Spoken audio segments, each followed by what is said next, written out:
headphones, but if you'll pull the mic close. I'll wear it. It'll tuck my ears on. Are you insecure about your ears? No. Oh. But they're still out there. No, mine are. Nick thinks his are out there too. What is it? Rear They used to call me Dumbo when I was a kid. What were you called? What I mean. It's okay. You don't have to relive. Different. Yeah, we don't have to live your childhood trauma. Different, okay. Yeah. Different languages. Yeah. I was bullied in different ways. We don't Aw. call it bullying. So What do you call it? Torture. we call it just growing up. And I was born in Iran, and I think the cultures are different because in Iran, a child is never being, watched by their parents. They're out and about. Mhm. My father was working when he was 7 years old. It's a different culture. I think it was different growing up. And when I came here, I was like, oh, you need your parents' signatures to go to a field trip when you're like 17. Yeah. So it's different, and other people kind of, if you see a child, misbehaving in public, you kind of discipline, and that's okay. That's the type of culture. Like never here. Yeah, other especially in LA. Yeah, especially in LA, you can't do that. But in where I grew up, it was, if you misbehave, somebody's there to make sure you're like even a stranger. Yeah. So there's no bullying. Wow, That's crazy. You guys don't wear the headphones. I'm gonna wear them. You want to wear them? Yeah. Well, if you wear them, I'll wear them. Let's wear them. Sam, welcome to the Viall Files, man. Thank you for having me. Thanks for being here. We're excited to have you on. I've been wanting to have you on for some time now. Oh, okay, cool. Yeah, I'm very fascinated with you because I feel like everyone knows who you are and no one knows who you are. Yes. Right? I mean, do you feel that way? Is that like an accurate kind of representation of sometimes how you feel when it comes to the public eye? I think so. It's sort of an thing that you have to deal with. I think just being in the public eye, there's a perception of you, even when people do know things about you, there's still your selfness that nobody really gets to know. Yeah. And even with some of these reality people that you think that's their personality, there's still someone out there that that's who they are. And you put up this mask to go out and sort of, even if you're not in Hollywood and you're not in the industry, but you still have to wear a mask of this, positive person or whatever, but you might be struggling deep down. So everybody's dealing with that. But I think when it comes to, being in the public eye and being in the industry, it's even worse because people put presumptions and based on your past, based on, the people that you are involved with, and they kind of sort of make assumptions, and that's what it is. Certainly we know a little bit what it's like to be in that position. I think with you it's like a whole another level. So I am definitely excited to sit down with you and just kind of get to know you, because I feel like a lot of people have this fascination with you, and whether they're fascinated because they've been fans or fascinated with you because they're a critic of you, I think there's just more questions about who you are than answers. And yeah, that's why I thought it would be really exciting to sit down with you and talk. Yeah, absolutely, man. It's really good to do this. Podcasts are always amazing because, you're talking and there's no clickbaits and there's no, let's take this and put it next to this and then make put it on something else. Us Weekly. Yeah. Sometimes I try to do that, but there's always at least the tape, Yeah. You can always refer to the long form. Yeah, I think that's one of my favorite things about what Natalie and I get to do. I think back in the day, when people like yourselves would go out and do press, they would do kind of the typical like late night TV or the GMA and like have like a 5-minute interview that, and they have to come up with some sort of anecdotal story, and it was kind of a bit, and it wasn't really a conversation. And I think, especially with the guests we like to do our Going Deeper episodes with, I always want my audience to feel like they're in the room with us, they're sitting down with us and kind of actually getting to know the person, like all the little things that as humans do, like, that kind of slogan when they say like celebrities, they're just like us, and like, of course, like we all have the same interests or, fears, insecurities and things like that. So it's always fun to sit down and actually get to know people when we get to talk to them. I think that's great because, doing interviews with anybody, I don't want to name names because I love all the media stuff. I think they do a great job. And I think it's weird when celebrities do complain about media because that's media gives you some sort of a platform. But they do like to, focus on specific things, and you go into an interview and nobody really gets to know you. Your personality doesn't even show up besides one thing you said that they think might make people click on it. So that's the difference. So you moved to the States when you were 13?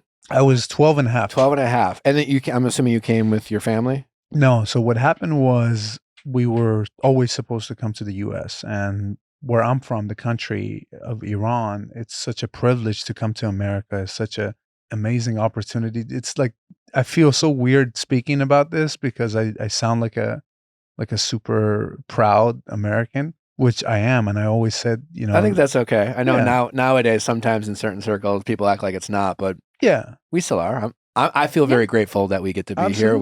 It's absolutely. But if you were born here, you don't understand that.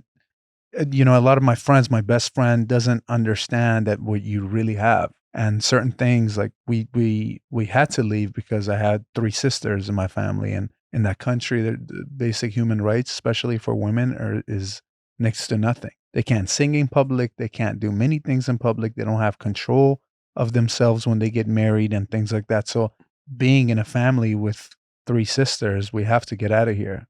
And they're just such amazing people at accomplishing. They just want to reach the sky. One of them is a forensic scientist. The other one is a doctor. And the other one has their medical spa. And I'm the stupid one in the family. Where do you fall in line? I'm last. I'm last. You're the baby? I'm the baby, and the difference is by 8 years, and then they're back to back. And long story short, my dad was wanting a son because of those reasons. And, he was a player. So God, or whatever the case, was like, no, you're not getting a son. You're getting 3 daughters. That's crazy. Yeah. Do you still have family in Iran? I have family that I don't keep in touch with. Okay. But, luckily my mom's here, and everybody that's close to me is here. And it's sad because it's a different culture. And it's a different government that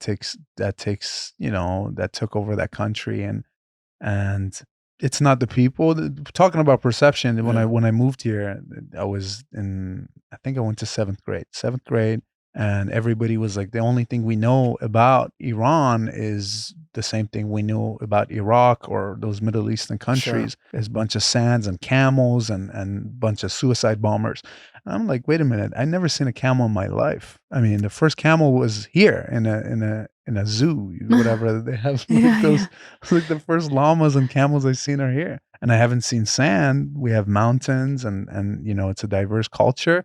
But unfortunately, the government is, taking the people as hostage and taking the country as hostage. So I have to fight that perception in America. And everybody's like, oh, like, you're not, you're this, you're that. But I was so enthusiastic that perception didn't matter. It's me. You get to know me.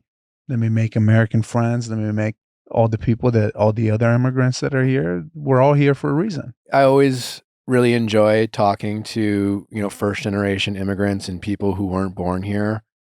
Because like yourself, they very much come with a very different perspective. And I think we do live in a time where, I think even our younger generations, I think obviously every country has its problems, and, we don't talk politics on the show, but obviously I think it's just very easy to complain about what you have and the current situation, or not like things that are going on here. And it's always fascinating getting the perspective of people like yourself, because despite all the issues going on in the United States, I think it's still a place where we should feel very lucky to be a part of. And we do have a lot of very basic rights that, like you were saying, your sisters, I mean, like you're saying, they're essentially considered property. I mean, listen, I remember when I was, I think 5 or 6, we got a call, me and my mom, and they were taken into some sort of a morale police.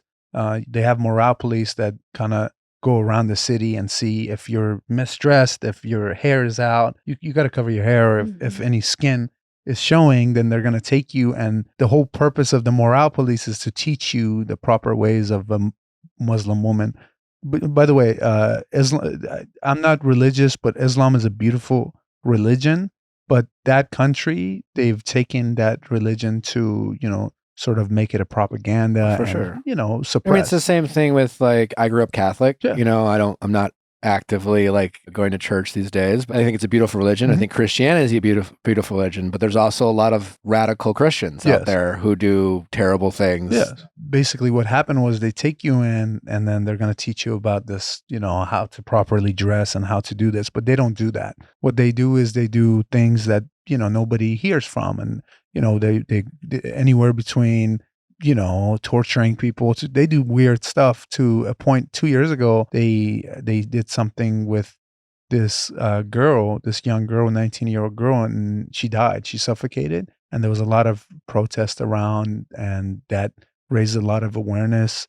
Some guy did a song about it. It was like some sort of a YouTube song, and he won a Grammy for it. He couldn't even collect the Grammy because he lives there. They Wow. took him to prison. So, but long story short, I'm here now. You know, I'm an American, but coming from that country to the total opposite, it was just such a great experience to where perception was, you know, any perception. Hollywood is easy. Let's handle that with no problem. Coming from that, you know what I mean? Yeah. Can only So you were imagine. saying you were 6 or 7 and your sisters were taken by the morality police? Oh, absolutely. I mean, they were Wow. probably out doing whatever, you know, they were teenagers and they were dressed in a certain way that you're not supposed to dress. Which I don't know if you can show a couple inches of skin, they can take you in. And they're Wow. not, there's no laws. There's Yeah. no, you know, They just get They to just do what decide. they they want. just Yeah. get to decide. Yeah. You came here when you were 12 with your sisters and your mom? So when I migrated, I was alone. The reason why I was alone was because I was under the age of 18 and you don't need some sort of a background check or anything to go further in an American visa. So I came here first. 2 of my sisters, it took them about 6 years. And then the other one was about 8 years. Where did you go when you got here and you were alone? I had family here. I had my uncle was here and my dad was here for a brief amount of time and he went back to kind of sort them out. But pretty much when I was in high school and middle school and high school years, I was pretty much with my uncle, which was, you know, keep in mind, it's different culture. So nobody really needed to watch me. So I was staying at my uncle's condo and he had OCD and I couldn't stay at his house and all sorts of stuff. It was an interesting time, but the number one thing I did the second I came to the US and I was so proud to be here and I changed my name to Sam, and one of my best friends was that I met right when I moved here in 8th grade. His name was Sam. My name was Hassam, Hesam. His name was already Sam. It was already changed. And when I went to school, I met this guy, and I knew right away from the way he looked. I said, he's one of my kind. He's going to speak my language. So I went and spoke to him, and I think the counselors put us together, and they said, like, you know, go to the classes, and he speaks a little bit of English. He'll translate for you. So we went to a math class and, you know, we have this math teacher, wonderful teacher. I think her name was Miss Ortega or something. And, you know, she's explaining this thing for like 10 minutes. Like she's talking about how the homeworks work and how the school works. She's being helpful. And my friend is my translator. He doesn't speak much English. So he turns to me and says one word. And then the teacher's like, wait a minute, I just spoke for 10 minutes. How could you just translate? And she's like, you know, he gets it. And then she's like, what's your name? She asked me. And then I look at my friend Sam and I look at her and then I say, Sam. And then he goes, wait a minute, that's my name. You can't, your name is not Sam. You can't take my name. I said, no, my name is closer. Just cancel the HE and it's Sam. Your name is Sajjjad. That's not Sam. You can change it. And he's like, oh, try Henry. Why don't you try Henry? I was like, I don't want Henry. That sounds old. So, you know. Yeah, Sam, like with your given name, it's just like a nickname. At the time, you have to change it. You know, again, I'm not going to fall into the trap of people were calling me names. People, they were, but they're kids. That's part of growing up. It's tough skin. I'm not going to take away from bullying. I think, you know, I stand up against bullies any time of the day. But for me, what I was made out of, I was able to handle. I needed it. No. You know what I mean? So people were going to call you names. They're just going to assume that name is something else, or they're just not going to pronounce it. And what was it like? I mean, you didn't speak much English at all? No. How did you learn English? I had it nice because I don't know, but I don't think I'm stupid. I'm only stupid in school and subjects that I don't like. I don't because I don't pay it. If I don't like something, I genuinely don't pay attention to it. I just can't. That's me with math. Me with every subject. But history, I was very smart, and it You was like just history. fascinating. I don't know why. I liked history. I was in drama and arts at the time, and that helped me a lot. Drama was because you get to improv and you get to talk and you get to learn Shakespeare, and that's far more advanced English than it is. And then I had friends. I played football, and that was a big factor of learning. I learned it right away, I think. I don't think I struggled much. Fascinating. Yeah. Yeah, I could probably talk with you for hours about just like your upbringing in Iran, just because, like you said, I think I knew more than, like, I knew that like Iran has a beautiful landscape and doesn't have the deserts, but there's so much I think people don't know. Yeah. Is there any hope from you or your family that things might ever change there in Iran? You know what? I think when it comes to politics and what's happening there, you take out whoever the dictator is, then you have to replace it with the right one. The problem is the country has a lot of history. It has beautiful people, but it's very diverse. It's 88 million people. I think it's 80 million to 88 million people, but they're sort of diverse, kind of like America, where you got, Kurds and Turks and, people from the South there, people from the North, and people from my capital city, which was Tehran. It's very diverse. So you have to make sure there's a perfect, democracy put in place, whatever the case that's going to work. But unfortunately, when you take out those dictators, there's always someone that's worse that takes place. So I hope so one day. Did neighbors like tell on each other sometimes? Did it ever get to that level, or were citizens more protective of each other? You know what? I think now, if you go back because of the new generation, everybody if there's a morale police that goes up to a girl, I've seen videos, goes up to a girl, says something, there's a bunch of other people come in and get involved and make sure that doesn't happen. People have each other's back, but yeah, of course. I mean,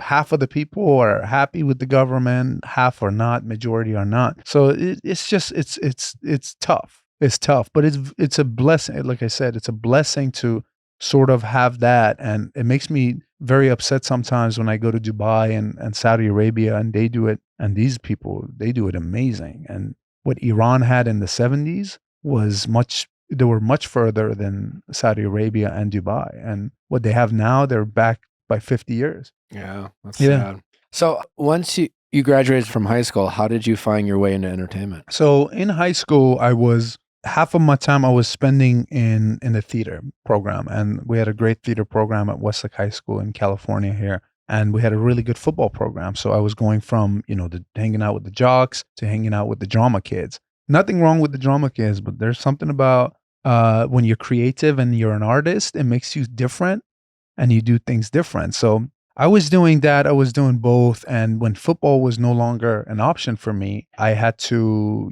some sort of part ways from it and part ways from the size that you have when you're playing football. You're a little bit bigger. You don't really care about physique and the way you look. You care about performance. What position did you play? I played, when I stopped, I played tight end, but in high school, I was a D lineman. Okay. So I was, already 300 pounds. I was much bigger. You can't get into the entertainment when you're 300 pounds, the way I wanted to. I mean, sure, you can be a comedian. There's a lot of other stuff around it, or you can take Ozempic. That's a new thing nowadays. People do. But you're like, I got Options. this face, like I gotta. Well, you don't know you got some sort of a face until you lose it, because then the puff goes away and everything goes away. So I had that, I had that going naturally, and I was paying attention to what I was eating and exercising and so on. And my sister and one of my friends really was like, "Oh, you should get into modeling." I was like, "Oh, okay, I don't want to model because I'm not a model. Like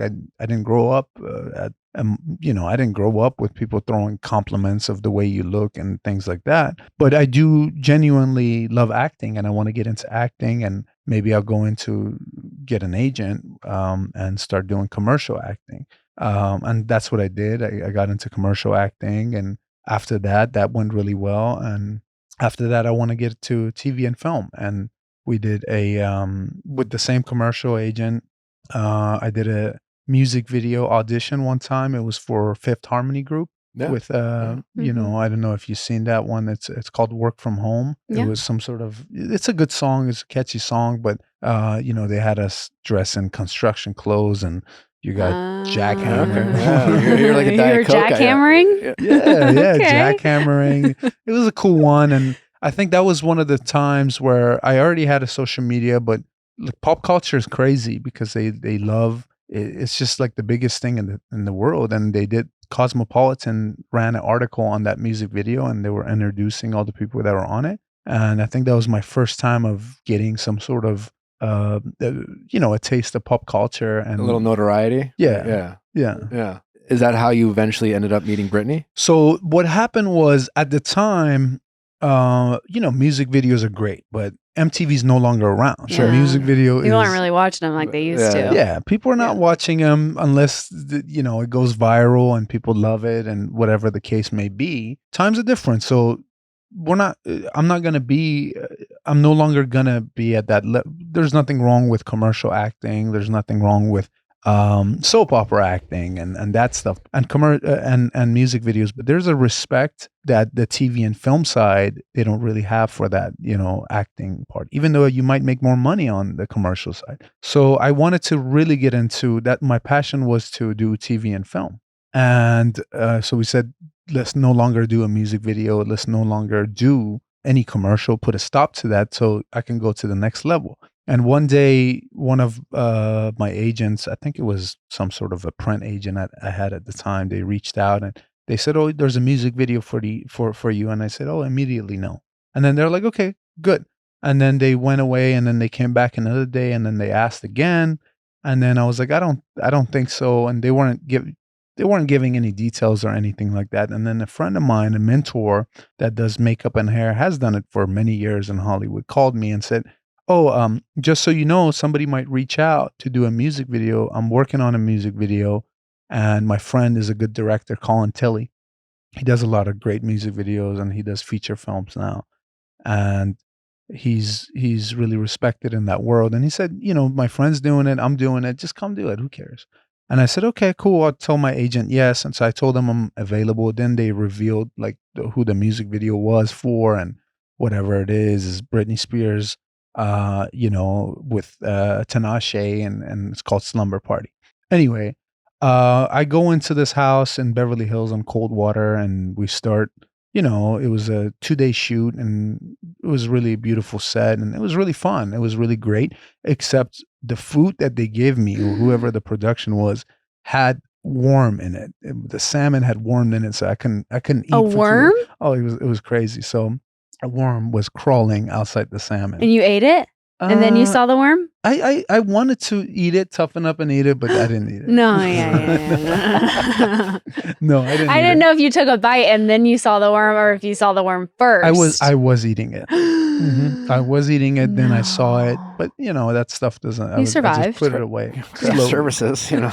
Yeah, whoever that craft services was I don't know. Yuck. Yeah, I didn't tell. I'm not the type of person to tell on you or whatever the case is. It might be a mistake. You handled it well. It sounds like it was just I just put it away. Didn't tell anybody. I don't want to freak anybody out, you know. But that happened, and you know, it was a really good time. What was your role in the music video? So in the music video is a very I don't know how to explain it. It's some sort of a masquerade party type of theme. It's a slumber party, but there's a lot of different people on it, and some of her dancers, they're amazing people, by the way. I think this was one of her dancers. His name is Willie Gomez, and he had some sort of a thunder type of mark on his eye. It was like a scar, like a thunder mark, like an emoji of a thunder or something like that. But it was like a scar. It was in between a scar and some sort of a drawing.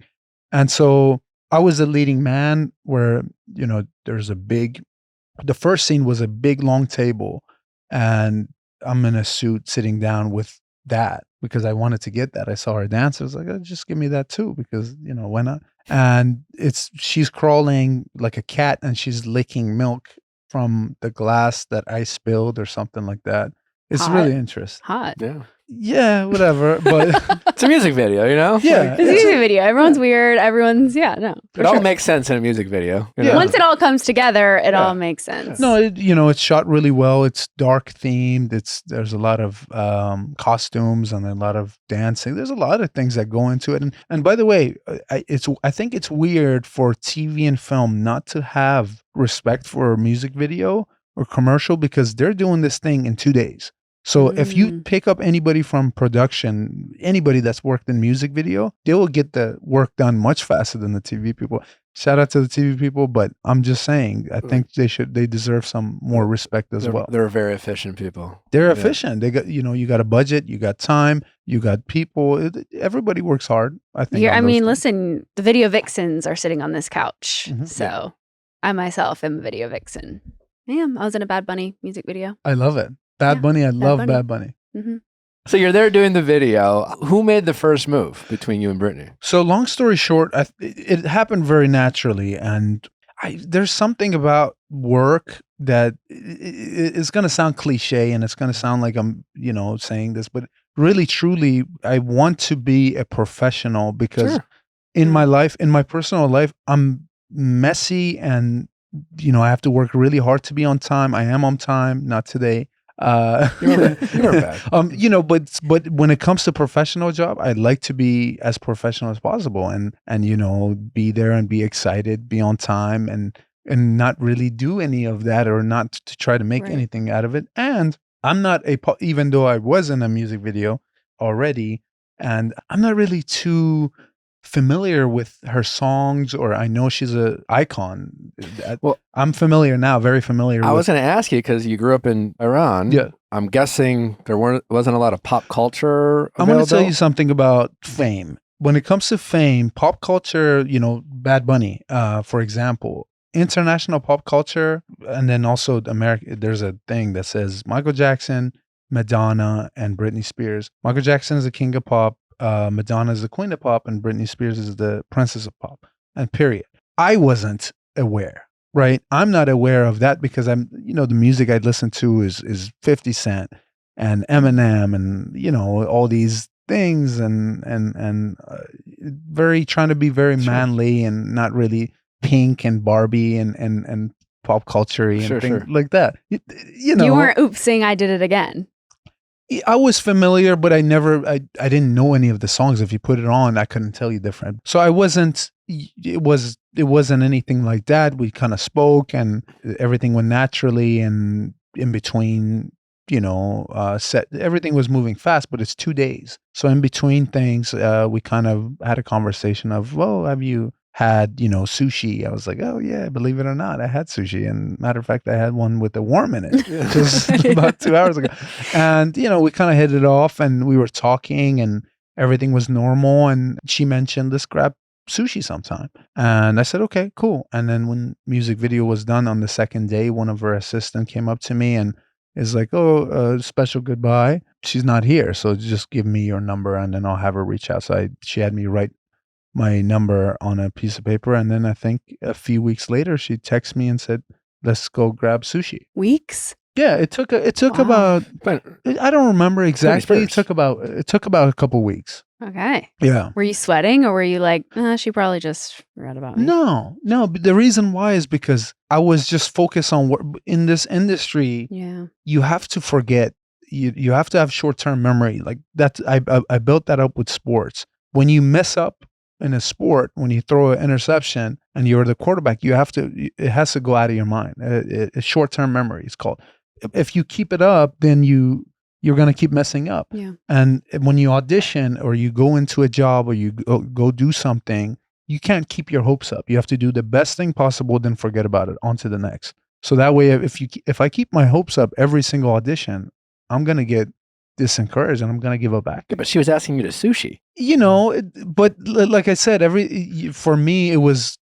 you didn't really know it happened. Yeah. If it happened, listen, I messaged Nick and then I was like, forgot about it, don't care. And then 2 hours later, he messaged me back and I was like, oh my God, later. 2 hours. That was fast. Yeah, I know. Well, you had 2 weeks. He messaged me back right away. Really? Mm-hmm. Yeah. He slid into his DMs? Yeah. So how was sushi? Sushi was great.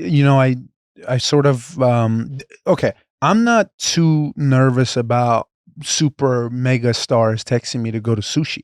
I'm more nervous about if I pick the right restaurant. Well, you had to pick the restaurant? I had to, well, I still have to be of course. What do you mean? Well, I didn't know. I thought she was like, have you had sushi? Let's go get sushi. Here's the place. No, I have to pick the restaurant because it still has to be some sort of a traditional waste to it. Yeah. Okay. Yeah. Love it. So I was nervous about picking the right type of restaurant. And do you remember where you picked? Yeah. I picked Koi on La Cienega. Okay, You know, that Koi restaurant. It was really good. And we went there, we ordered a few things, and it was very brief. It was about like maybe half an hour, and it was great. It was really cool, and we were talking, and I got to know her a little bit, and she was super sweet, and everything was perfect. And then after that, I think we went to a movie. We kept seeing each other for a very long time, and very traditional. Then she invited me to her Vegas residency. And that's when I went, and that's when I started seeing what an amazing performer she was. And I started putting 2 and 2 together. And I was like, okay, if you need to be an absolute hard worker, and you need to be obsessed about your work, and you need to be an absolute genius in order to be a superstar. Yeah. And there's a reason why people are superstars, and there's a reason. It's not by accident. No. So that's when it was. But things went naturally, and I was handling that really well. But who was the first person you told when you went to go get sushi? My friend that was the reason I did the music video, because I remember when I was in the music video, he's like, "Oh, I think you're gonna start dating her." I was like, "Okay, that's cool, whatever." But so I was like, "Oh, what you said came true." I was like, "Oh, I know, I've seen it in my dreams." I was like, "That's weird." Oh my God, psychic. Were you like her type or something? I hope so. But right place, right time, meant to be. It's life, man. I think. What was the thing from your perspective that drew you to Brittney in terms of like what was something that you noticed where you thought maybe this is more than just a one-off sushi date? So what drew me the most is the perception, like you say, and you say people know you for something, and people know who you are based on your work and things like that. What I saw was a sweet, beautiful woman. And I think America fell in love with her because she was America's sweetheart. And that's what I saw. I truly saw that. And I didn't know the music. I was really fresh into I love that, because when you don't know anything about the person and you don't know what's happening, then when you get to really know them, and you're the only few people that really actually know this person. You're not like jaded by anything, It's you're like jaded. With him, I didn't watch anything that he was on. And so when I met him, I fell in love for him. And then all these people were like, "Oh, well, he was such a villain on this show." And it's like, well, if I would have watched that, maybe we wouldn't be here today, you know? So I think it's definitely going in with a clear. Yeah, exactly. You don't know, especially with, what was it, a reality show you were on? Yeah, I was The Bachelor. Okay. So he's I don't know anything about reality. Still to this day I'm absolutely clueless, but I know they can edit you to look completely different. I know perception is different. I know the media wants somebody to be the bad guy, somebody to be the good guy. So I think perception is wrong. And I think who really gets to know you is someone that gets to see you. And then that's what really drew me into her, was I saw the exact reason why America fell in love with her, and the reason why she was America's sweetheart. And I've always said, I think when you go to England, you got the royal family. For America, royalty is our, princess of pop, king of pop, and queen of pop. Yeah. And that's why her fans are super protective of her. Yeah. That's true. I mean, she's been an icon for most of my life. If you're tired of shopping at the same old places and getting the same low quality, you got to shop at Quince, because Quince is getting their customers high-end, well-made, versatile pieces at prices that won't break the bank. And what I love most about Quince is they have some of the best basics that go with everything. We've all talked about their Mongolian cashmere crew neck sweater. It's a must-have. Like, it lasts, it looks great on you, it fits, it's cashmere. Also, starting at $50. You can't beat any of those things. And they just have like a bunch of unique pieces that you just can't find anywhere else. And it always feels like when I'm shopping at stores, and I go out, it's always like the same thing at different stores. Not with Quince. I really feel like there's some really unique pieces, and that's why Nally and I both love shopping there. Another one of my favorites is their merino wool all-season short sleeve base layer tee. It's like a really simple shirt that fits great, and it lasts and it keeps. Whether you're shopping for some basic essentials like socks and tees, or you're looking for some elevated pieces like a Mongolian cashmere sweater, gotta check out Quince. Quince only works with factories that use safe, ethical, and responsible manufacturing prices, along with premium fabrics and finishes. How amazing is that? Indulge in affordable luxury. Go to quince.com/VIALL for free shipping on your order and 365-day returns. That's Quince, QUINCE.com/VIALL to get free shipping and 365-day returns. Quince.com/VIALL. Rocket Money. Rocket Money is a personal finance app that helps you find and cancel your unwanted subscriptions, monitors your spending, and helps you lower your bills so that you can grow your savings. Well, we all know what it's like to sign up for something that we think we're going to use or sign up for something we need in the immediate moment, and then we forget that it's on our phone, and then the next thing you know, we're being charged for it. How about all those 30-day free trial, and you're like, oh, I'll just try it for 30 days and I'll cancel it. Well, how many times do you actually cancel it? Never. I know I never did. I was wasting thousands of dollars on apps I wasn't using, and I'm guessing you guys are wasting some money as well. Well, with Rocket Money can do all the heavy lifting and dirty work for you, identify the apps that you're not using, delete them from your phone, cancel those unwanted subscriptions, and even help lower your bill. It's crazy. I mean, how many times are you going to worry about calling customer service, getting on the phone with them? We know how much of an ordeal that is. Well, let Rocket Money do that for you as well. Rocket Money also has dashboards that give you a clear view of expenses across all accounts, easily create personalized budgets to help you keep on track of your spending, get alerts if bills increase in price, unusual spending activity, or if you're close to going under budget. Everything about this feature really will help anyone. You can save so much by just getting a little bit more information on what you're spending that money on, and Rocket Money is helping you do that. Like I said before, I saved over $1,000 by Rocket Money canceling unneeded or unused subscriptions that I had, and then I bought my wife a really nice gift, and she loves me for it. So yay for me, and yay, and thanks to Rocket Money. Rocket Money has over 5 million users and has saved a total of $500 million in canceled subscriptions, saving members up to $740 a year when using all of the app's premium features. Cancel your unwanted subscriptions and research your financial goals faster with Rocket Money. Go to rocketmoney.com/VIALL today. That's rocketmoney.com/VIALL. rocketmoney.com/VIALL.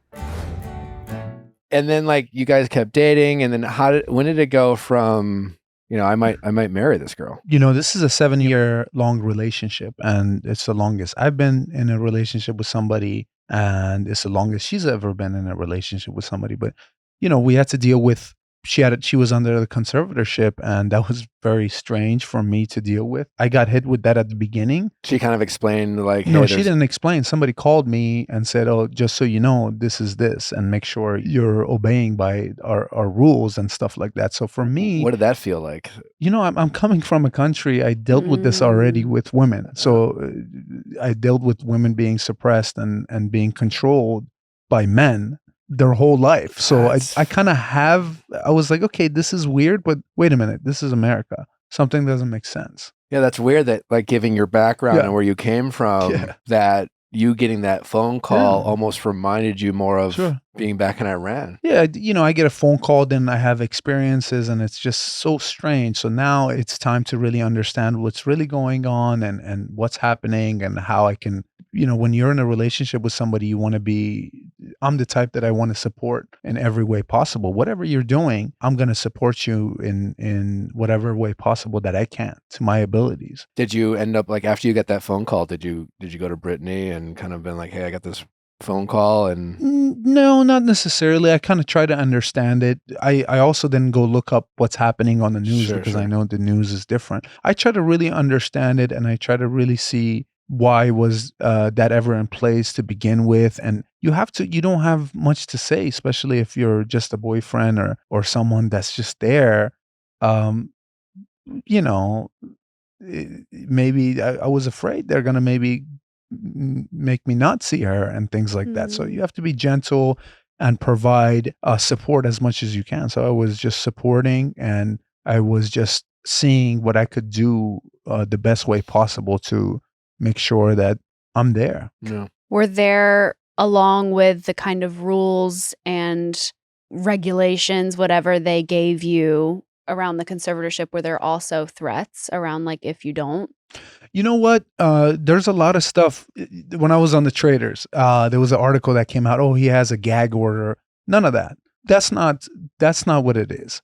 What I do have is an upbringing with a lot of respect. And what I do have is morals. And sometimes when it's a personal life and something so personal, I don't go into details, and I don't like talking about it. I get it. There was a lot of fans, and there's a lot of questions, and it's almost weird if you don't talk about it. Like, you know what I mean? And that's why I wanted to talk with you, because it's more like, and I can tell and appreciate how much respect you obviously have for your ex-wife and Brittany. But like you lived through that experience, and I want to know what that experience was like for you, dating the Princess of Pop, one of America's greatest and biggest icons, and her fans, obviously, even the ones who have the best intentions, being as protective as they are. You know, what was, that experience and how it had affected you, and then how did you, all these things. It's fascinating to hear from you, because I think you can be both respectful of your relationship and her more specifically, and like still share what that experience was like from your point of view. I like to call it a college crash course in Hollywood and how Hollywood could be. And, it's many people in Hollywood, especially on megastar levels, they deal with this. You are exposed to the closest people to you, and you're the most vulnerable to the closest people to you. And I think being in a relationship with someone that was such an icon and was at the top of her, world. You're talking about someone that Taylor Swift looks up to, and everybody else is looking up to, and she has a blueprint of what a actual pop star could look like. All the new pop stars right now, whatever they are, they're not even close. Let me tell you that. Performance wise, I'm a fan now after being with her for 7 years. Because you saw what it took. I saw what it took, and it's no bullshit. It's a lot of hard work, and it's a lot of things that happen in your personal life that's not worth the hard work. So I had a college crash course in that. Yeah. So it makes me better at making decisions in my career, and it makes me understand that what it takes, and how the world is, and how vulnerable you could be to the people around you. I mean, she was taken advantage by every single person that came into her life, and that's not fair. How did you propose? So long story long. There we go. Long story long. The proposal had to wait till she was after the conservatorship, and we went through a lot until then. And the proposal was way overdue, and we wanted to get married way before, and because of everything and the situation, we had to wait. And I remember the second that the judge, I was holding her hand when she was speaking to the judge, and she was talking about, she wanted the conservatorship to be done with. And the second that happened, that's when it was the right time to propose. That was one of her dreams, was to have a princess-shaped diamond ring. And, I found something, a piece of paper where she's written when she was younger. And it was basically all her things that she wanted to, all her goals that she truly wanted, that had nothing to do with the entertainment industry. And it was just like basic stuff: get a new puppy, diamond proposal ring, like princess cut diamond. And she wanted this and she wanted that. So that's when it happened. It was really, truly, now that the conservatorship is over and all those restrictions are lifted, let's do what you really wanted to. Did you do it in the courtroom? Oh, right, I didn't answer that question ever. So no. What happened was, I like to, ideally, I like to go and do it in the best way possible. But you're talking about TMZ and everybody will get, seriously, they'll send a helicopter and So I had to do it at the house. I had to do it at the house. I was like, come down, and I have something for you. She's like, what's going on? She was nervous. She thought it was a puppy maybe, but I proposed to her and she said yes, and that's when Did you ever get her a puppy? Yes, we got 2 dogs together. Mm-hmm. So you were just knocking off that goal. I was trying to, I was trying to. It was just, I wanted to be the normal, even though I was in the entertainment industry myself, but I wanted to be the normal part about that life, because I don't think she had that. We've been talking a lot about perception. Mm-hmm. What do you think is one or the few biggest misconceptions about Brittney, especially like in the past few years? Again, the internet can be very mean. The internet likes to just, kick people while they're down. Obviously, Brittney's had a lot of ups and downs over the years, but are there things that, you would see that you were just like, this is bullshit? Like, what the fuck? I think, I don't read a lot of stuff online, and I don't really see, because I already assume it's going to be bullshit. one thing I learned, my mentor, my psychic mentor told me is like, Sam, dealing with this industry, don't ever let it get it into your head when people tell you that you are the worst or you're the best. They're both lying. No. Don't ever believe that. So I never really believe what I read online, or I try to stay away from it. But I don't know. I never got into Persephone. Like I said, I didn't know her going into it. I wasn't a fan of the music. I didn't know any of the media stuff that was happening. All I knew was that this person is vulnerable to being taken advantage of. And me, as someone that's new to this country, and this country's an opportunity for me, I'm not going to fuck that up by trying to take an advantage of someone that's been through a lot. When she made the videos dancing with the knives, what were you thinking there? I think, I'm not someone that's, let me take your phone from you and not allow you to do anything, and restrict you from posting your own content, and especially if you're an artist. I think we're talking about people. She's a genius artist. What's in her head is gold, and what made her who she is. And Michael Jackson, and they have genius ideas that I wouldn't have, or somebody else that wouldn't have. So when you take away the ability to, make art, express yourself, I think I'm not going to be the one that's going to stop anybody from posting whatever they want. Yeah, especially if dance is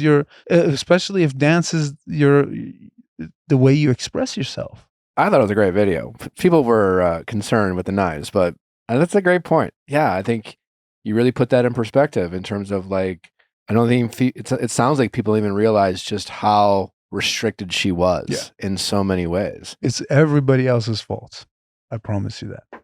That's sad. What was your relationship like with her father? I know, obviously, he was in control of a lot of stuff. I remember reading he would have conversations with anyone she'd go on dates with about her, like, medical history and sexual history. And I mean, just giving details out to anyone for anything. What was your relationship like with him? You know what? I don't think I had a relationship with him. I had a relationship with her, and I wanted him to know that. So I was like, I'm dating her, not you. But that's about it. I mean, I will always have my respect for everybody, and I will always stay respectful. And I always try to understand what really happens, and why, and how I could help in both sides, and how I could just protect someone as well. So my relationship is always respectful. Even though I didn't agree with some of the stuff or anything really, but I always try to stay respectful. I can imagine it can be hard. Just, I know, like, being in a relationship, like, I want to protect Nick to the fullest extent. I know he feels the same way about me. I love being in this relationship because I feel so safe and protected. And I'm sure that was, like, your number one thing too, of being like, I want to protect this person. And I can imagine it was just hard having so many other people involved. Yes. That you couldn't feel like you truly had her. That's what it is. I think it's, when you have, that's the toughest part, is that. And then you also have media, which by the way, it doesn't bother me, but it does at the same time. Well, you're only human, right? Like, I really appreciate your perspective with media. Like, it's, there's pros and cons to everything, even with what we do. It's just like, I come from, like I mentioned, a reality TV show. I have great memories from it. I got a lot of bad memories from it. But, like, I also recognize that a lot of what I'm doing here today is because of it. Is because of that. Yes. So I have a ton of respect for that time of my life, regardless of the good and specifically of the bad. Yes. So it is that it's trying to have that balance. Yeah. And it's hard to do. But the more I talk to you, the more it really sounds like your upbringing, your childhood, and the real shit that you went through as such a young man, like, really seems to influenced you and your character all along the way. I think it's that. I think it's the upbringing and the experience, and everything's a beautiful experience. Even if you are going through something tough and difficult, it makes you a better person. Yeah. It teaches you so much stuff. So grateful for all the experiences that I had growing up, I had as an adult, and I had in Hollywood, and I had with her. I always say, even though it's over now, I'm never sad that it's over. I'm grateful it even happened. Yeah. Did your sisters know about her when you got together? What was their reaction? And were they excited or did they not care?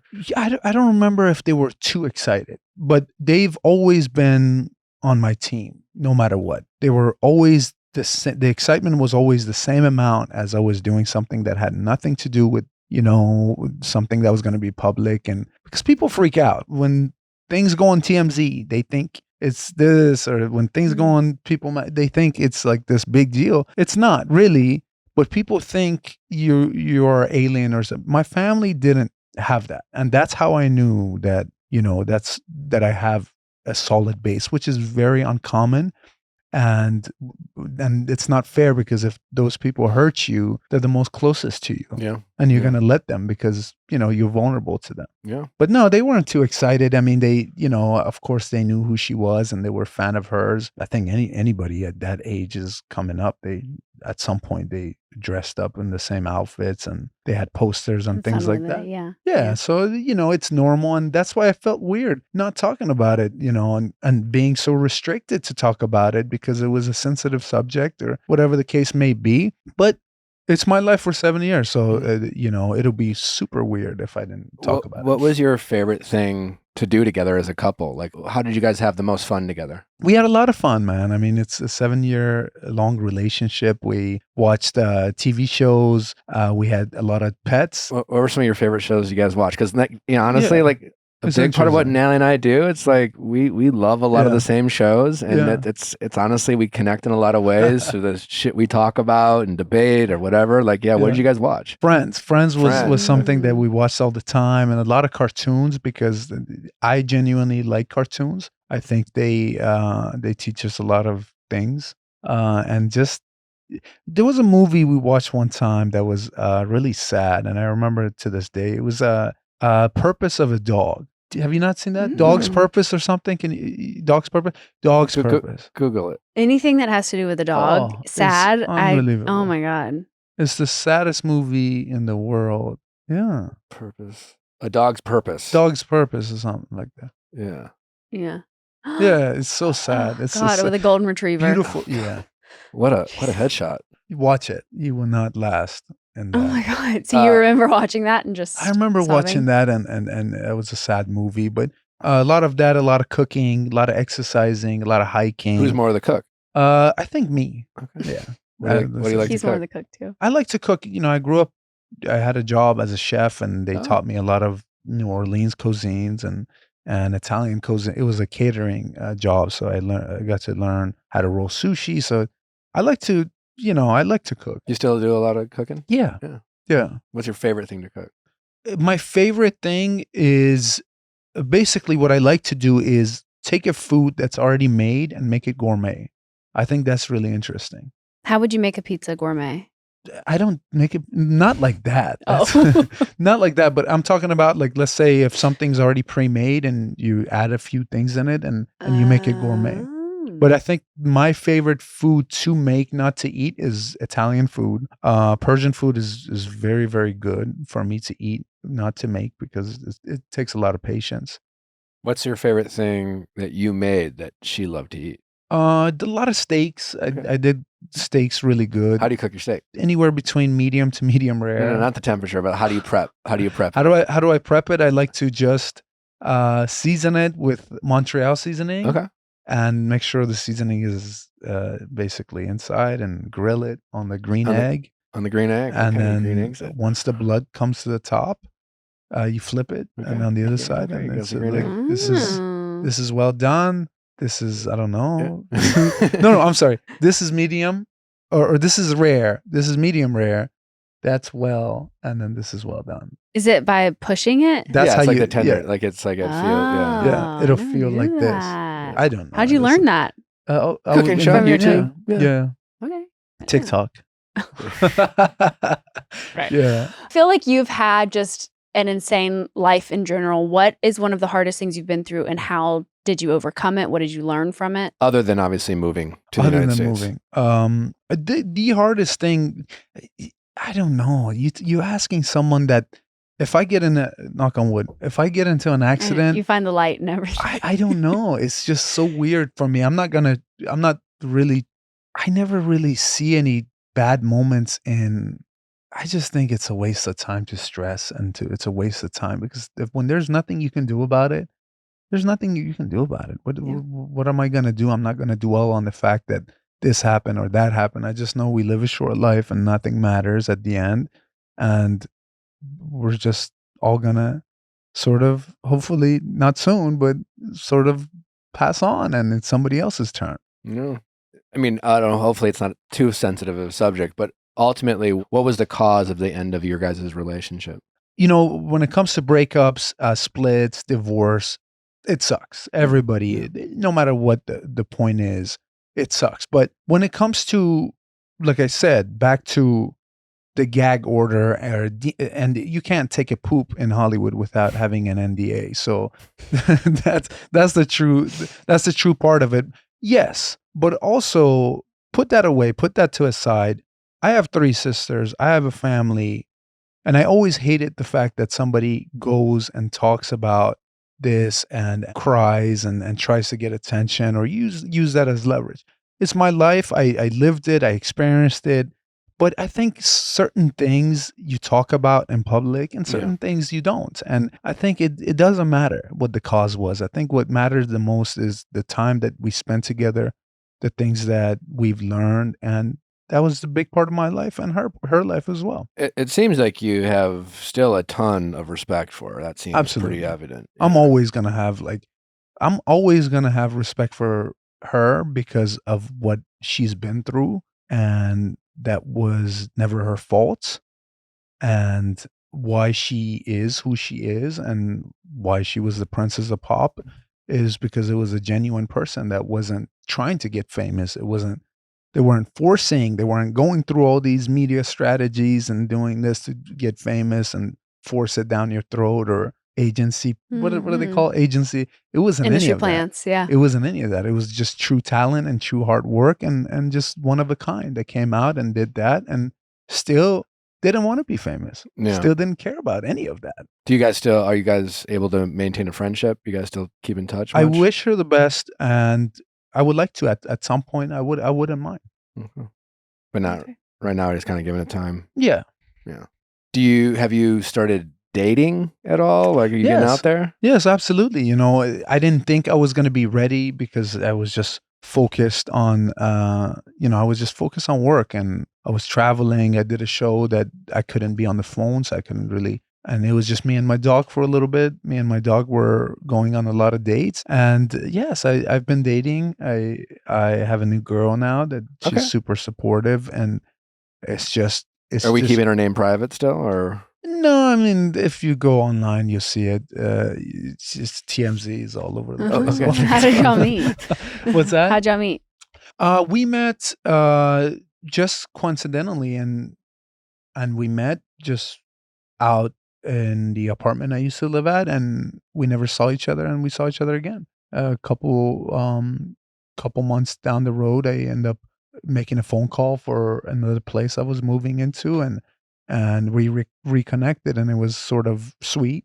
And she's super supportive. Is very different for people that are not in the industry to understand some of the things that happens. Mm-hmm. So I don't think she cares about the industry. And what does she do? She does real estate. Okay. Yeah. Oh, very So cool. it was really interesting. It's always interesting because people in the industry, they care about a certain thing, and they have a certain perception, and it's nice to have someone that's not. And it's time for me to really focus on what I have going on. Yeah. And it's a good way to do that. Was she pretty chill about, obviously, I mean, she must have known about your ex and things like that. She didn't bring it up one time. Never one time? Never one time. And that's what it was really cool, because then I had you must have really appreciated that. Yeah. There's nothing wrong with it. I think it's weird to not talk about, something. Have it be an elephant in the room or something. Yeah. I said, what? But it felt sincere that she just, I'm assuming it more like she just paid more attention to you and gotten to know you. And exactly. If that came up, then maybe it came up. But exactly. like when I met Natalie, whatever she did, I felt like we were connecting just like I would any other person. And yeah, I had dates in the past where like I didn't fault anyone, but like sometimes it came up. It was hard not to feel a little weird. Not that they tried to make it weird, but I don't know. Whatever Natalie did, it felt organic. It felt like we were connecting as two people and not for any other reason. I think that's really cool because if you, like, again, you said if you had perception of him, it might not even happen. And it's different because, I try to give the benefit of the doubt to some people. Some people, that perception is perception. And that's who they actually are. And some people are not, completely opposite. I mean, but I think the best way to be is to be yourself, especially if yourself is, as long as you're not hurting other people with you just being yourself. But I think people could read through the bullshit and they're like, that person is not genuine. And there's been many times I met someone that I was like, okay, you haven't said a word to me, but I love your energy. Or you've been talking a lot and I hate your energy, So people feed off of perception. And I think the toughest thing for me to overcome was like some of the stuff I post on social media and who, like, I present this, like, people think, oh, it's a model actor. Like he must be stupid, or he must be, oh, it's the ex-husband of the Princess of Pop. He must be, using people and doing all this. I was like, no, let me tell you what, I had to use a lot of my personality to win over people because as a former president of the Chubby Boys Club, I had to do that. When you're, an immigrant or you're a minority or you don't exactly look, in schools and stuff like that, you have to use your personality. So it's different. So, and having this perception and really internally being different is interesting, that only people around me, my friends and people, and if I get to speak on a platform that's longer than something, which I was hoping to do on that show, but it was really scary to be part of a show with a bunch of reality stars. Not gonna lie, reality stars are tough. Yeah, they're emotionally resilient. All right, all you at-home people, liking to work from home, maybe you're just like your homebodies. If you need to get back into your fitness routine and having a hard time doing it because you don't feel like going to the gym or it's too cold outside, you gotta check out Tonal. Tonal is an at-home smart gym that is helping people revolutionize the way they work out. Tonal is the world's smartest workout that effortlessly fits into the busiest of lifestyles. And with the latest iteration, Tonal 2, you can ensure your workout is more tailored and effective than ever before. Tonal adjusts in 1 pound increments with adaptive weight that now goes up to 250 pounds. For all the guys who are like, think Tonal isn't enough weight for them, I promise you, as a pretty strong guy myself, it is more than enough for any fitness guy out there to build whatever muscles he wants. I can promise you that. And for the ladies out there, it is an awesome piece of equipment that literally everything you need in a gym is you'll have with Tonal. You can also experience a full body burn with new Aero HIIT workouts, the perfect blend of heart pumping cardio and strength. Plus, the new built-in Smart View leverages a high resolution camera that lets you see yourself during your workout and analyzes your movements and provides real-time coaching just like a personal trainer. With new drop sets, Tonal 2 analyzes your movements, senses when you're fatiguing, and will drop your weight until your muscles are maxed out, an experience you could only get at the gym until now.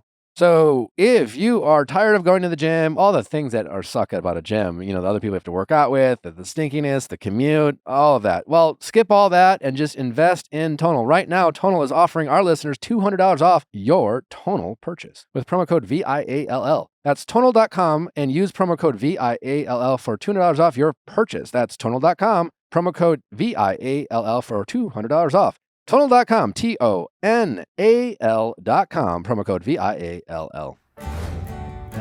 I mean, going into that show, usually as an actor, you don't want to go into a competition show. But Alan Cummings is the host of it, and it looks amazing, and it looks like a scripted show. How did the opportunity to go on Traitors even happen? So it's been a while that I've been getting a lot of offers for Dancing with the Stars, and Traitors came around a couple times, but it wasn't the right time to do it because I was focused on acting. Talking to Dylan yesterday. Oh, yeah? He called me. Both of you are unique on the show because, like, you're both not really from... You don't belong there. The reality TV world. Yeah. Do you think that worked to your guys' advantage? Yeah, of course, man. I mean, going into the show, there was a lot of people that, I brainstormed with, and I was like, what is this? Because I don't know. Like, I don't, what is a housewife? What is like Survivor? What is this show? What am I going to do? Because the only thing I know about a project is scripted stuff and it's fake, it's play. It's not real. It's like, no, this is real. Like, you're going to see. I didn't know anything. So I walk in there and I don't know anybody in the reality space because I just don't watch it besides the Kardashian. But that's not even because of reality show. But anyway, I walk in there the first day. They don't let you see anybody. Everything's a surprise, and the first day is when you get to see people, and in the car right away. And of course, I anticipated like people are gonna only know me for my past relationship, and they're gonna ask me. I didn't know it was gonna be the second. The second I was in, is like, oh, you're Sam. You're so and so's ex. I was like, yeah. And then to myself, I was like, okay, I need to just shut up because if I want to strategize, I need to just be as quiet as possible and do good in the missions, the physical missions that they have, and really go into it with just just let it settle, let the beasts and the people that are really good at this game to kill each other and just play ignorant. Ignorance is a blessing. Did you kind of play into the I'm a model, like almost as if you? Why not? Yeah. Why not? I mean, I didn't want to be a traitor because of perceptions, and I was like, okay, this is against the perception. I'm gonna feed more into this. No, Mhm. there's for sure, something about that. So I didn't want to do that. I wanted to be, and I didn't want to have that pressure anyway. Even though as an actor, if you Danielle on the show, she's a great well, she's not that good because when you cry and Yeah, when you cry, she's really putting on a performance. Yeah, right now It's a we're little like, come much. on, everyone knows. yeah, she's putting on a performance, but in the show you have to be. I mean, I'm going in there and there's like, take this guy's mask off, and he's like, everybody's like, whoa, who? Like, we love him. I was like, I have no idea who that is. Oh, Like, and they did Rob in the beginning. Boston. I was like, I have no idea who that is. I don't know anybody besides Nikki, and Nikki thought I was the guy from this other show, Love Island, Davide, and I saw the show. She's like, I thought you were that. I was like, come on, Nikki. Don't you hate it when people say you look like so and so and they show you a picture? You're like, him? Yeah, this is a trick that I do. When somebody said to my girl now, she's like, you look like my cousin. I was like, okay, let me see a picture. Like, pull it up now. And then they show a picture. No. It's like Nothing. I was like, yeah. If you do that, it never. No, you it have to never- ask for a picture instantly. It never works. You were talking about you didn't want to be a traitor. Do you, and you mentioned earlier, people like maybe had accused you of like using, your relationship. Is that criticism the one that was maybe the most hurtful? No, nothing hurts me. Nothing? He's the Hulk. Come on. Honestly, nothing hurts me because you can't listen to the. No, I know, But but how is that? How did you get to this headspace of like, y'all can't get to me? Because I feel like that's a hard place to get to. So listen to this. I was one thing I left out. I played sports. I played football for almost 6 years, and I was in the police academy. I was doing the cadet program as well. Oh, really? Yeah, I was doing the cadet program. I was trying to be a sheriff. My uncles were sheriff. But this discipline thing that I've made in my head, being away from my family and the upgrowing thing, this discipline that you sit in the noise, like in the loudest room, you sit in the noise and you just watch it all disappear. Like all of a sudden, all the noise goes away. The second you sit in all the noise and it just goes away, then you focus.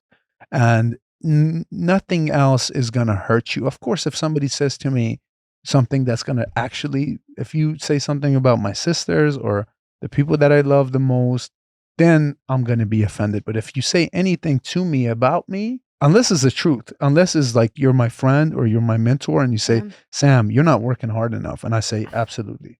I love you for that, and unless it's that. Well, I did one of my favorite books I ever read taught me that being offended is a product of your self-importance. Absolutely. What is someone that's something they're going to tell me something that's absolutely and I don't blame people when they have a certain perception. I don't get mad because there's a reason. of course you're going to blame somebody that's in a relationship that's, we have an age gap difference. It's Hollywood. Everybody uses people. And then better yet, that person was used by every single person, including the people that are close to her. Of course, but I'm going to make sure I don't do that. I'm going to make sure I'm not the example to my family, or they don't look at me as the embarrassment. It's not even about me. I want to make everybody that loves me proud. So why would I do something for them to be like, wait a minute, my brother is a piece of shit? I would never want that. Yeah. What's your relationship nowadays with her fan base? Because they, like you said, are very protective. Yeah. Obviously you seem pretty like grounded. Obviously you don't read shit, but like, do you feel like they have a pretty, positive vibe towards you? I hope so. But that's never been my focus. Is I know. I love the fans. I think fans are amazing. But it's nice if they're like chill with you. I mean, it's nice, but if you've never done anything wrong and you never done anything if you've always been honorable and been a good person, why would that matter? What made you not want to end up being a sheriff? I think it was just, I was sidetracked by the acting stuff, and I was like, it's time to put a focus on it, and it's time to go play a cop. Maybe if you really want to be a cop, go play. So I did a movie with Mel Gibson, and I was a SWAT team. I was like, okay, I made it. You did it. Yeah. What movie was that? It was called Hot Seat. Okay. It was really cool. Good experience. Good guy. Interesting guy. Obviously, there's a lot of perception there too, because what his past has been. But he taught me so much things about acting. He was so nice to people, and he was the hardest working person in there. And that's why I say, like, it's going to take some sort of it's not by accident. People get to the top by working and being, being themselves and being nice. So it was really interesting to learn from him and everybody really I work with, even Traitors when we went into it. I mean, yeah, there's people that are over the top and they've been practicing their lines in the bathroom of their hotel rooms every night. Because they know what's going to be on TV and what's going to be good on TV. But they were also good people. I met a lot of people, and I tried not to judge them by who they. And I didn't know the second the sweaty guy walked out. There was a guy that was Tom. Yeah, the second that guy walked out, I was like, wait a minute, I have no idea who these are. I was like, okay, maybe I'm thankful because there's the antagonist right there. So maybe I'm not going to be the antagonist. They're going to be him. And he kept doing things that fit into it. I was like, wait a minute, like drink some water, relax. Sit in front of a fan. Yes. Like Tom's Tom. Tom can't help but be himself, It was really strange, man. But it was so strange. And it was just, he was the most strangest one, but everybody else was great. But, I feel bad for him that they edited him the way they did. But do you think he got a bad edit? Or do you think I mean, if they see you sweating like that and then they leave you in it, they're trying to do that on purpose. Sure. And wait. Well, but the sweat, there's not much. And I think by the time this episode is out, there's going to be other things that's going to be even worse. But I'm just saying, if you know your perception, you man up to, I don't know what he did. I don't follow reality, but people were talking. They're like, this guy did this, and he's the most hated person in America. I was like, Bin Laden or Tom? Because he's the most, why? He's like, oh, he did this to his girl, to his thing, and drama and all that. I was like, wait, so that's real? He did that on real? And I was like, okay, then go man, even Alan said, go man up to it and don't feed into it and just move on. Learn from your mistakes and move on and try to be there. Try to be a good person. I don't know. The learning from the mistakes part is, I don't know. He seems to have struggled with that. Yeah. I don't know. Yeah. The you and Ion's social media is, I think, so funny. Ion, I love Ion. She is a hoot. Her thinking everyone on Survivor, they were surviving from diseases. She didn't know that was an actual show. Let me tell you something about Ion. She does things that come out to be genius, but so what you see in those episodes, I think she's in 2 episodes? Or I think one and a half. Yeah. 1.5. But there's a lot of things that happen. There's a lot more talking. The edits are basically made into like an hour, but you got a whole day worth of talking. And I spent a lot of time with her, and she was so great. And she was just saying like, the dead man is going to catch me. The dead man is coming after me tonight. it was just such a fun time. And like I said, I know she has a perception in reality, whatever the case is, but I liked her as a person. She spoke about her husband and her son, and I think she's a businesswoman, and she's doing amazing. But she was so funny, and she made that experience so good for me. Yeah. She was nosy at the beginning, but listen, I don't blame you. She said, I'm sorry I asked that on camera, but I was like, no, what are you talking about? She was the first one right off the bat. She was like, oh, you did this. I was like, give me a second. Like, give me a minute. Now my strategy changes. I'm not going to speak, I did speak a lot. There's just in that edit and things like that. And it's a good thing, I think, because I wasn't about to go after these people and get killed from, the dead man was going to get me, the traitors were going to get me, the first night or so. That was a good strategy. And Dylan does speak up a lot, and he's right and wrong about a lot of things. But, I didn't want what happened to Dylan to happen to me, which was, Bob the drag queen had everything ready. He was prepared. He was ready for, the round tables every night. And Dylan said one time, I grew up with an actor, and the way you're acting, and then the guy's like, oh, your brother's not even a great actor, and that's like, it's a cheap shot. Plain dirty, I think. yeah. That's dirty. That was dirty. There's no point. And right after the Traitors, I spent a lot of time with Zach. We spent time in Venice together. And I told him about Dylan. We both had a truck stolen 5 months ago, like a TRX truck. Zach had his stolen and I had mine stolen. So we were talking about that, and he was so genuine and he was so cool. And his performance in 17 Again is actually amazing as an actor. It's a great movie. And the wrestling movie he did, he's an amazing actor. So much better actor than Bob the Drag Queen. And Bob the Drag Queen is everybody's good at their own things, and he made TV, Bob the Drag Queen. What was the movie where Zach played Ted Bundy? Yeah, he was excellent. No, those brothers. They're genuine. Dylan especially super genuine, and even on the show, and even now when I speak to him after the show, he's super genuine, and same with Zach. So I didn't like that, and I didn't like some of the personal stuff that happened, but it wasn't the right show for me to shine. It was let these people go after themselves. You mentioned Dancing with the Stars earlier. Is that something you're just not remotely interested in? Or do you think maybe in the future that could be something we could see you on? You know what? The reason why I wasn't interested is because I wasn't limber and I wasn't flexible. But I think You've been stretching? No, I've been taking a lot of Zumba classes in LA Fitness. At the LA Fitness, okay. No, it's a fun experience. I did it once a while back. And I think there's a possibility when there's time in between acting thing, just like the Traitors, to do it. But if I'm gonna do it, I'm gonna be dancing. So don't get me wrong. Yeah. Have you seen the show Special Forces? I've been offered Special Forces many times. You should do that. It's really badass. Cool. It's really, really cool. It's really cool. It's badass. Have you ever wanted to play someone in the military? Because this could be your way of doing that. So everything has, if there is time for it, my manager and agents, they're amazing. They work really hard, and sometimes they have good ideas. So if it makes sense, it's to do it. But right now, I'm not planning on becoming a reality WHORE. Whore? Oh, yeah.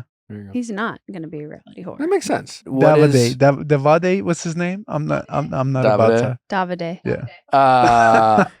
What is next for you, career-wise? What's your dream future look like from a professional standpoint? So from a professional standpoint, I love what Tyler Perry's doing, Taylor Sheridan's doing, Mark Wahlberg, and all these people. They're creating jobs, and they're creating productions and producing. I want to get into that, but before you be the coach, you have to play the game. So we have a little bit of time into establishing the acting career a little bit, and Perception had to do a lot with that because my background is in acting, as literally theater and arts, and that's what I've been loving. And my relationship that people know me the most happened because of acting. It was an acting job that we met on.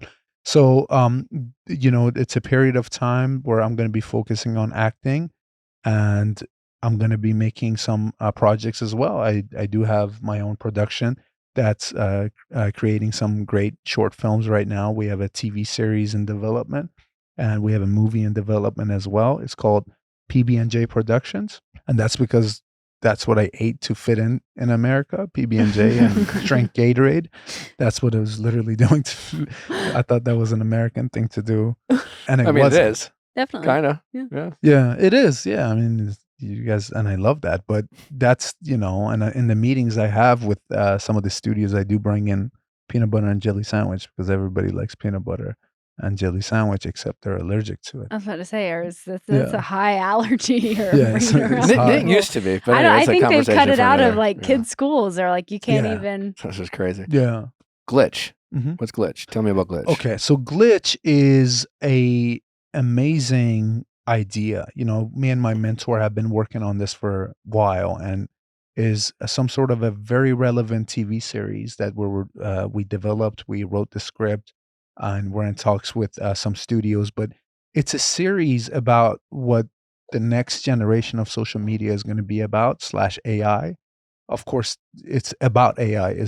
No AI is being used to make it. But basically, it's people that have perceptions online. Everybody uses Facetune and avatars and all that. But now we're so advanced that you can actually project that filter into you. So it's people using filters to advance their careers and, to advance their relationships or whatever the case may be. So they are wearing some sort of an avatar. So you can go from white to black. You can go from female to male. But it's all connected to the satellite. And if that satellite glitches, then you reveal yourself. So the whole show is sort of like Black Mirror. What would you really do? It's very Black Mirror. So what would you really do to protect your identity when all you have is based on that? Some people kill. There's characters in it that don't really care. They're like, well, we don't really want to. Let's plan around the glitch when the next crash is to reveal ourselves because we love each other. And then they reveal themselves and they don't really love each other. You seem very career focused now, but on the personal side, are you open to getting married again or kids possibly in your future? What does that look like on the personal side for you? So I think personal side, anything that has happened to me on the personal level has always been a blessing. It's always been the right timing. And so I just kind of let the universe do that work for me. And as long as I can be a good father and be a good future husband and I can just keep improving is number one. And I do want to stay grounded, because I know that fame, success, and all that stuff doesn't mean anything. I just, all that stuff that the exterior things that you put on a show, it doesn't mean anything. At the end, you want to be a good person and you want to make this world a better place. So I kind of want both of them to develop at the same time. Not really. Just let the universe do the work. Saying no to nothing, open to anything. I think when it comes, say no to a lot no he's saying no to special forces. He's saying no to Dancing with Stars. I never just mean like, no to those. I never said no to those. Just not right now. There's no. There's a possibility in those things. Depends on the timing and all that. But I think, you just have to be careful around celebrity. I've been offered a lot. There was another show in Stars on Mars and something Stars like that. Stars on Mars. Yeah. You could have met Tom's best friend, Tom. You wouldn't. Sweaty guy's best friend. No. Good thing I said no. He's very. I think he's less sweaty. He's definitely less sweaty. Yeah. Less of a. Okay. I hope he wears deodorant. Did Tom Sandoval not wear deodorant? I did special forces with Tom Sandoval. Oh, you did? Yeah. Oh, I'm sorry to hear it's that. Okay. How was that? Good? It was great. It was great. I won. I mean, he was talking about that a lot. Oh, you won. He was talking a lot about that show, and it's just hard to listen to somebody that was talking about everything. So he talks a lot. Yeah, it was just, and I told you from the beginning, I can't pay attention to something I'm not interested in. So, and you can tell from it was, but it's that may be the reason why I don't want to be a reality, WHORE. You can say horror, Sam. Oh, no. No. He's a gentleman. No. Yeah. God, no, he would never. But, I think when it comes to your personal life, and I love energies and I love just letting universe do the work because it's been so good to me. Do you have any pet peeves? What really pisses you off, if anything? Nothing. No, there's things that pisses me off a lot. Every day, like on a daily basis, watching people. It's really, I have a lot. I'm going to sum it up. When people are being cheap, not as like money-wise cheap, but if they're being cheap and selling themselves cheap and not really understanding their worth, like by throwing trash down or not picking up something, that's being cheap to me. Because if you're throwing trash down and waiting for a janitor that doesn't make as much as money as you to come pick it up, then that means you're being cheap. Do you put your grocery cart back? I do. Yeah, because I don't want to be caught in those ticks. That would be cheap. I think so. Yeah. That'll be cheap. So that's a pet peeve, like anything in that. And also someone that doesn't really truly believe in themselves. You look at them and you're like, you're worth a lot more than you think you're worth. Do you have road rage? Mm, have you ever like I don't pay somebody while you're driving? No. That's cheap. Were you about to say you don't pay attention while you're driving? I don't pay attention while I'm driving. No, I have a car that has a lot of sensors. It's an EV car. Just lets it do the work. Yeah, just as long as I touch it once in a while. Just go with the energy. I'm not a good driver. I'm gonna tell you. I'm gonna tell you that I'm not a good driver. Now he doesn't think I'm a good driver either. So. Yeah, it's a good. Do you think? I mean, I love this. The do you think that you are a good? Never been in an accident. Yeah. No, I think I'm a good driver. My driving record says otherwise. I think I'm a good driver when I do pay attention. But you got a lead foot and you speed? No, I don't speed. I never cared about speeding. I never cared about fast cars either. Or like I do truly. I had nice cars and I have a nice car now, but I truly feel embarrassed if I were to drive a super nice car. Yeah, it's so embarrassing for me. I agree. And like valets. The Cybertruck is the most embarrassing thing I've ever seen in my life. Yeah, it looks like a trash can a little bit, but it's not about that. It's about Cybertruck could be cool, but I'm saying if there's there's some of the cars that are like a Lamborghini truck. Yeah, it's just like ridiculous. Yeah, sure. I just feel like I already look like a douchebag, and I don't want to confirm it by driving a fucking. That's true. Have something with big loud pipes on the end of it. You don't need that. I truly.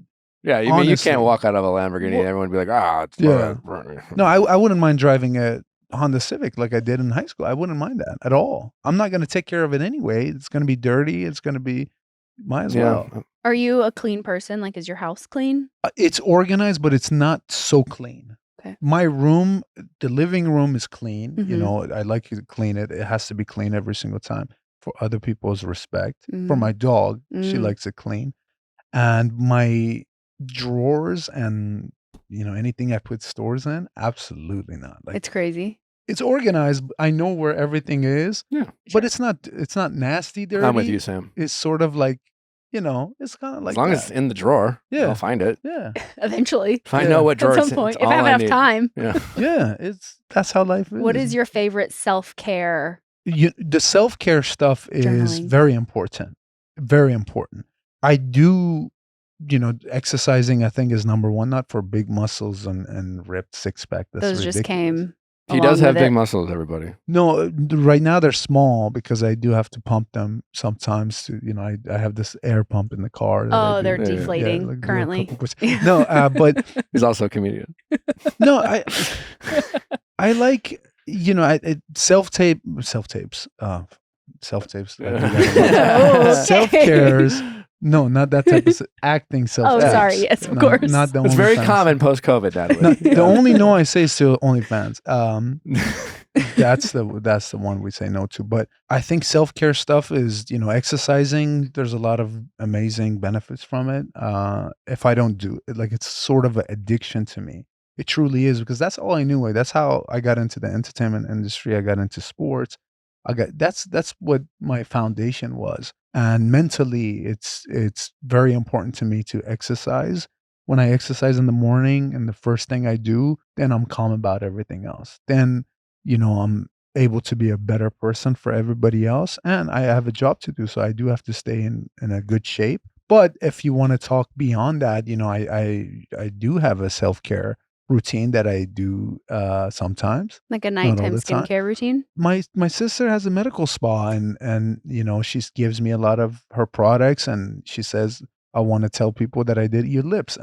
No one has done my lips, but she wants to post it before and after. You know, she's like, I wanted to, you know, I wanted to like. She wants to use you. Yeah. So but with her, you know, great products and great vitamins that we do there, and brands that send me free stuff all the time. So I just try to do it, but sometimes I don't do it the right way. I put what is it called? Reticle something? Retinol thing. And then they're like, oh, you know, the first time you do it, you're going to turn red. I was like, oh, I didn't know that. But I think drinking water is really good for your skin and great for your mental health. But I think anything that contributes to your mental health, whether if it's physical exercise, whether if it's eating certain type of food, and whatever is catering towards grounding you is really good for you. As long as you're following those, you're just a better person for the people around you. The ice bath stuff, forget about it. Those stuff, like playing football, we used to be in a trash can with ice. And I didn't see the difference. I still was bruised up. I mean, it helps and all that, but definitely not going to help me now. Because I'm stressed about, you know, some self-tape I did. It's not, or some cubicle. It's not going to help you. It's not beneficial. It's not scientifically proven to be beneficial. The sauna is. I love the sauna. You know, especially after a night of chips, a lot of salt in your body. You're gonna need the sauna. Chips. Hair care. I'm trying to grow my hair, and you know, you have to put this scalp serum on, and I like that. It's a good one. Wow. You want to recommend some scalp serum to me? You know, lately I've been doing this one that's been really good. I like the one that doesn't oil your hair, but there's one that I don't know the name of. But text it to me. I'll text it to you. It's really good. There's a lot. You got great hair, Sam. I try to. And then is the thing you've been sporting on Traitors, the kind of the curl in the front, is that like your go-to trademark? No, it's not. It's not really a trademark. Well, you know what about the sweaty guy? I was doing it for like 3 or 4 episodes, and then he walks in with it. He copied you. It's so like, Tom. Yo, like I said, wait a minute. Like this are we gonna see that? Whatever the edits are, but yeah, I mean, that motherfucker. It was just so interesting. It was really funny, but it wasn't the same, obviously. But no, it's not a trademark. It falls down like some sort of a thing. My hair grows, but right now my hair's a lot longer than that. Sort of pointed back. So you know, I'm getting ready for a project, trying to grow it as much as a biblical piece. So it's like a time period piece, and I think it's going to be your Jesus. Maybe I don't know. Jesus, I heard Mel Gibson's like making a new movie about. He's made good movies. I think he made Passion of Christ, which I spoke to him about. He said he wants to do like a one about the resurrection. This is a TV series, and everything. Not only this project, but a lot of things that are in out there is a lot of timepieces, and I think my clean cut makes me too clean. And I think long hair always gives you this edgy and not care. And that's why I try not to be as clean as possible. What was the craziest thing Tom did while you were there with him? Oh, he mispronounced traitor for cheater. And Alan was Freudian like, slipped. We all know you're a cheater, but we're talking about traitor. But they're going to edit that, and that'll make the cut for sure. Listen, I think he's troubled in a way of he doesn't know how to make fun of yourself. If you are something that, you know, you don't like to be that someone, or, you know, people are saying all these things. If you make fun of it, then they're like, oh, why would we make fun of him? He already, you know, it doesn't get to him. He's not good at that. And he's not good at I think sometimes you got to man up. You got to man up, and you got to be like, I know I done this, and I'm sorry, I apologize, but it's never going to happen again. And I think we're in this generation, we're missing that because there's a lot of ego. I don't know if I'm not talking about him, but there's no egos involved. You got to just improve and be a man. And it's not this toxic bullshit that you hear online. Of course, you have fanboys and all that, but that's not what a man is. A man is someone that your daughter could look up to and be like, that's the person that's an example of a man. That's who I should be with. Yeah. And your sisters and your mom and, you know, that type of stuff. So you have to own up to the things you've done. If they're wrong, you know, he's not good at that. It's true. Anything else you want to ask Sam before we let him go? I don't think so. You've really opened up a lot. You seem to have such. just an incredible look on life and head on your shoulders. I feel like it's very rare, especially meeting people in Hollywood, that you had to just have the head that you have. I would attribute it to, I don't know, your family, the way you grew up. Is that right? I think so. I think his family, if they like this, they like to take the the credit. the credit for it. No, it's just, I think, personality, family, and well, also, I mean, like you said, I mean, our conversation started with some real shit that you and your family had to go through. And it's like, you know, we love talking about pop culture and Hollywood, and it's fun, but like, you know, like the things you described, that gives you character. That stays with you. That, I think so. That defines you as you are. And that shit keeps you grounded. And compared to what you went through coming here, all this other stuff, it must seem matter. I think the most trivial. dangerous time and the most dangerous person is the person that doesn't have anything to lose, and they're here. They're like, I already made it, and to me, I made it. I'm already in this country. Legit, there's a lottery system where you enter and you win a lottery for an American visa from where I'm from. That's what it is. It's a lottery system. So it's like, if you already came here, you made it. You won the lottery, and everything else is sort of like the cream. Whatever they say. Sam. It's gravy. Yeah, I think they say it's gravy. Gravy. Cherry on top. You know, cherry on top. Bonus. Yeah, we can throw them all together. Yeah, for sure. Whatever. Something. Sam, has been a ton of fun, man. Really appreciate your time. It really has been fun getting to know you. It's been a great opportunity for us, and a lot of fun on this end. Amazing. Pleasure. We hope to see you on our screens going forward. Bye. Bye.